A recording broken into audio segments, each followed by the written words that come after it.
Hello, আমি অনিন্দিতা। আমার চ্যানেলে তোমাদের সবাইকে স্বাগত। আজকে মোল সংক্রান্ত কিছু গাণিতিক প্রশ্নোত্তর সমাধান করব।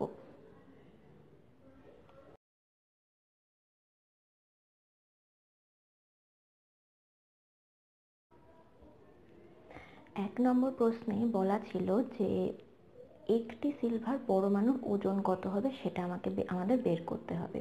সিলভার মানে এজি পরমাণু, আর আমরা জানি যে 1 মোল এজি পরমাণু সমান সমান 108 গ্রাম, মানে 108 গ্রাম হচ্ছে সিলভারের মোলার ভর। আর 1 মোল এজি পরমাণু সমান সমান হচ্ছে এই অ্যাভোগাড্রো সংখ্যক এজি পরমাণু। তার মানে আসলে দাঁড়াচ্ছে যে অ্যাভোগাড্রো সংখ্যক এজি পরমাণু বা সিলভার পরমাণুর ভর হচ্ছে 108 গ্রাম। তাহলে একটি পরমাণুর ভর হবে এই 108কে এই সংখ্যা দিয়ে ভাগ করলে আমরা যেটা পাবো সেটাই হবে একটি সিলভার পরমাণুর ভর, এবং সেটা গ্রাম এককে। আমি এখানে সেটাই লিখেছি।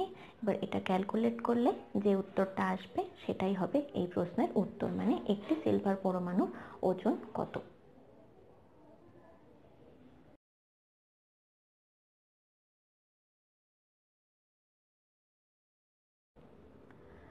দ্বিতীয় প্রশ্নে বলা হয়েছে একটি কার্বন ডাই অক্সাইড অণুর ভর নির্ণয় করতে। এটা আমরা আগের প্রশ্নের মতো করেই করব। প্রথমে দেখে নেব CO2 মোলার ভর কত।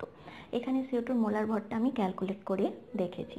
যেহেতু এখানে একটা কার্বন পরমাণু, দুটো অক্সিজেন পরমাণু আছে, তাই এদের টোটাল পারমাণবিক ওজনকে যোগ করে আমি মোলার ভরটা বের করেছি। এবার 1 মোল CO2 মানে হচ্ছে অ্যাভোগাড্রো সংখ্যক CO2 অণু, আর সেই CO2 অণুরই ভর হচ্ছে 44 গ্রাম। তার মানে 6.022 × 10⁻23টি CO2 অণুর ভর হচ্ছে CO2 মোলার ভর, মানে 44 গ্রামের সমান। এবার এখান থেকে ঐকিক নিয়মে আমরা একটি CO2 পরমাণুর ভর বের করেছি 44কে এই সংখ্যাটা দিয়ে ভাগ করে, আর উত্তর এসেছে 7.3 × 10⁻23 গ্রাম।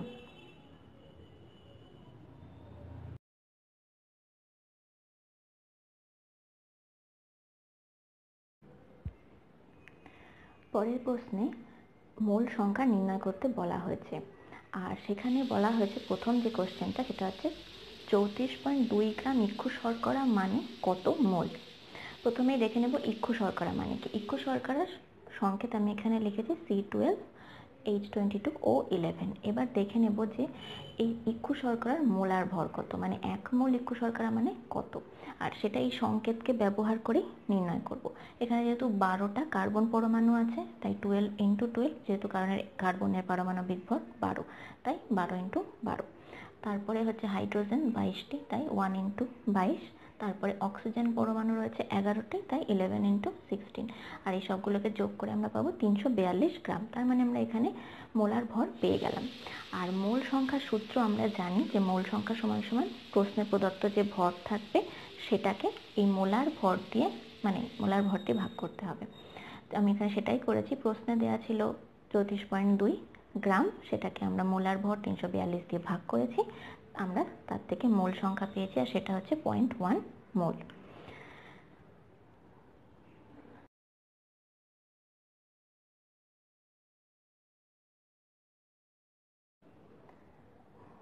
এবার আসি পরের প্রশ্নে, যেখানে 1 লিটার জলের মোল সংখ্যা বের করতে বলা হয়েছে।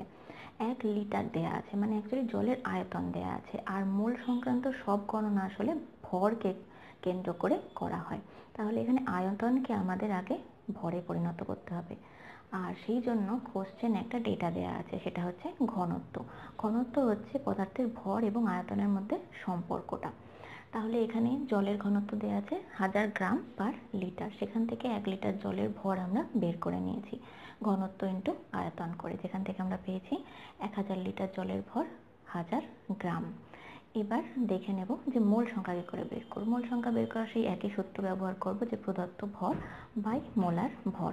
জলের মোলার ভর আমরা জানি 18 গ্রাম, আর প্রদত্ত ভর হচ্ছে 1000 গ্রাম, তো 1000 গ্রাম বাই 18 করলেই আমরা মোল সংখ্যা পেয়ে যাব, আর যেটা সমান সমান বেরিয়েছে 55.55 মোল।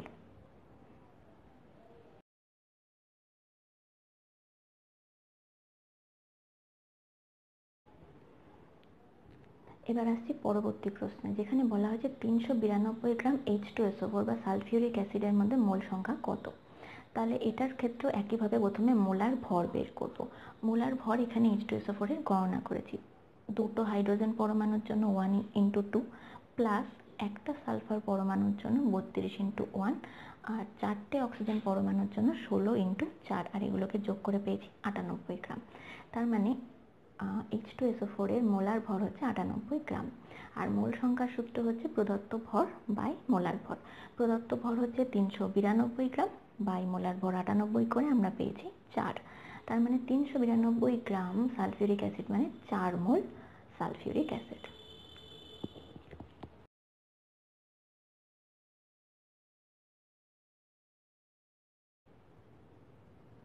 এবার যে কোশ্চেনটা আছে সেটা হচ্ছে কোনো গ্যাসের এসটিপিতে আয়তন সংক্রান্ত।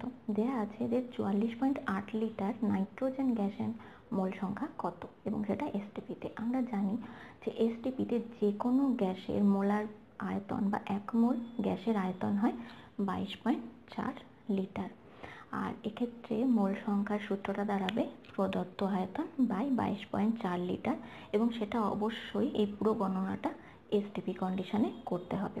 তাহলে প্রদত্ত আয়তন ছিল 44.8 আর 22.4 দিয়ে ভাগ করছি, তার থেকে আমরা পাচ্ছি 2 উত্তর, মানে 44.8 লিটার নাইট্রোজেন গ্যাস মানে 2 মোল নাইট্রোজেন গ্যাস এসটিপিতে।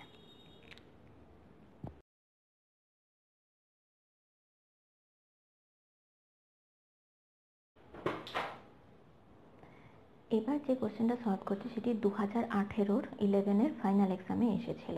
সেখানে বলা আছে 1 মিলিমোল মিথেনের মধ্যে কত সংখ্যক ইলেকট্রন আছে।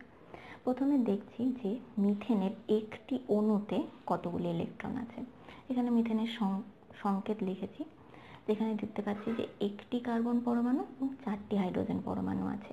আমরা জানি যে একটি কার্বন পরমাণুতে 6টি ইলেকট্রন থাকে আর একটি হাইড্রোজেন পরমাণুতে 1টি ইলেকট্রন থাকে। তার মানে 4টিতে থাকবে 4টি, টোটাল যোগ করলে আমরা পাবো 10টা। তার মানে এক অণু বা একটি CH4 অণুতে ইলেকট্রন সংখ্যা হচ্ছে 10টি। এবার 1 মোল CH4 অণু যদি নিই, তার মানে অ্যাভোগাড্রো সংখ্যক CH4 অণু, তার ক্ষেত্রে ইলেকট্রন সংখ্যা কত হবে।